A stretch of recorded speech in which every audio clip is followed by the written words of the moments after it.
Hey guys, here's another guide video. I will be teaching you how to kite Percy. People say that he is easy to kite, but many still struggle against him. Which is understandable, because he can be quite complex. And that is why I am here, to teach you how to kite a Percy.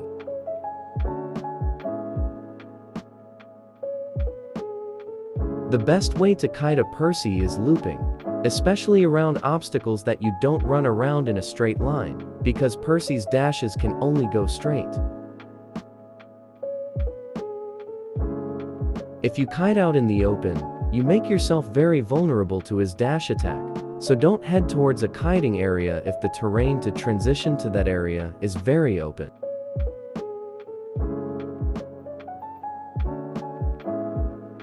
So loop Percy, and don't just throw down every pallet you see, or else you will leave yourself and your teammates with nothing to work with. If you are not within hit range, don't just drop pallets. Just loop, and if the hunter is getting close to you, then that is when you drop the pallet.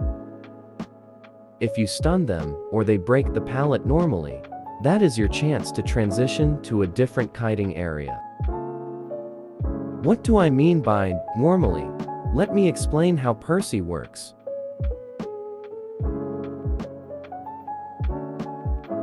When Percy reaches 50% energy, he can break pallets with the basic attack. You also cannot stun him while he is doing an attack animation. So how do you know when Percy has 50% energy? Okay, I will show it to you. Take a good look and notice the difference.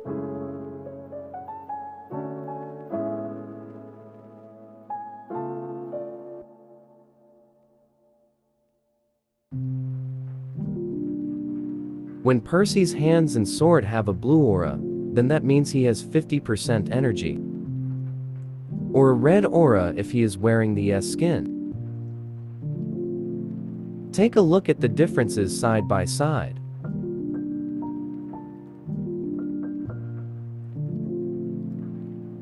Many people get confused why Percy can't be stunned sometimes, so I will show you when Percy gets stunned and when he doesn't. People think you cannot stun him when he has 50% energy, but you actually still can.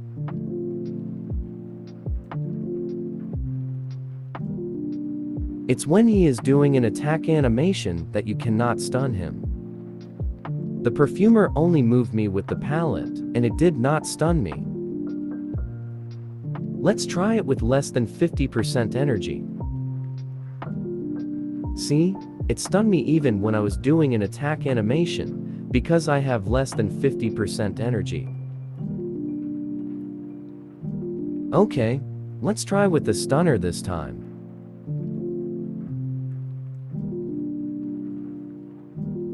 Still works the same way.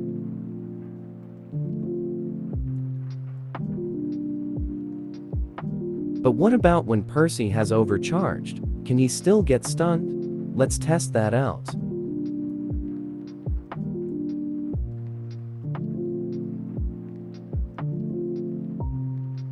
Yes, he still can. So if you see Percy dashing against an obstacle, they're actually doing it on purpose to get to 50% energy. They do this to counter looping because they can just break pallets with basic attacks and prevent you from stunning them.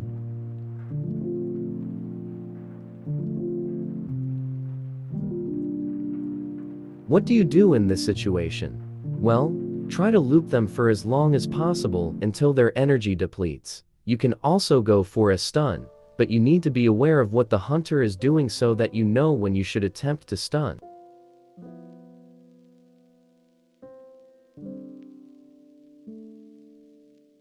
But don't do it as Percy is dashing towards you. You're only going to get hit.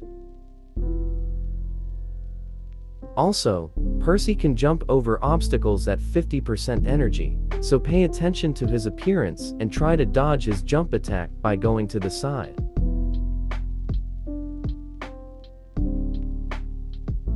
And be wary of Percy's charge strike.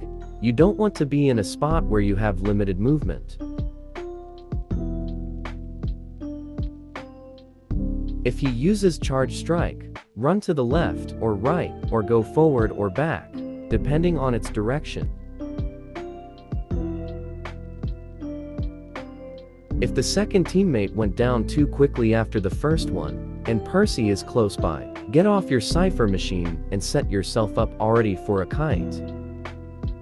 Alright, let me give you an analysis on how I prepared myself for this kite. First of all, I had no knee-jerk reflex. I carry Tide Turner as acrobat. And second, had I jumped the window, I would be out in the open first before I could get to the nearest kiting area. Let me try to recreate that scenario. Say I stood here, waited for the hunter to break the pallet, and vaulted the window. I need to walk out in the open first before I can get behind a pallet, which would allow Percy to easily get a hit on me if he used his dash. And by transitioning to this area, I brought Percy away from my down teammates. You'd want to get behind a pallet before Percy can reach you, because pallet looping is the best way. Looping with windows is a risk because your kite could get cut short if you end up in this situation. Even if the hunter does not run confined space, you'd still want to loop around pallets. Don't vault the same window over and over because this makes you predictable. Or you could get terror shocked because you thought you had time to vault the window.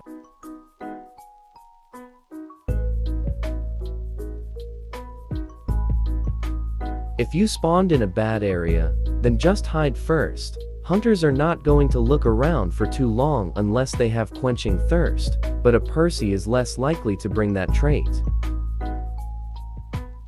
And if you got hit before reaching a pallet, don't wait at the pallet like this antiquarian who waited for my hit recovery animation to end just to stun me.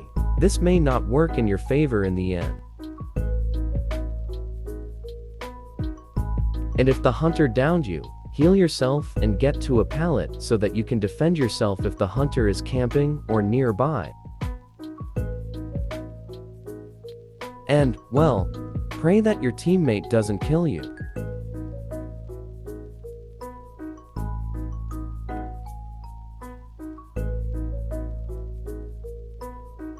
And don't beat yourself up over a bad kite, because it doesn't mean you're bad. It just means the hunter has more experience, so just keep practicing. Anyway, I hope this helps you with your matches. Good luck, everyone.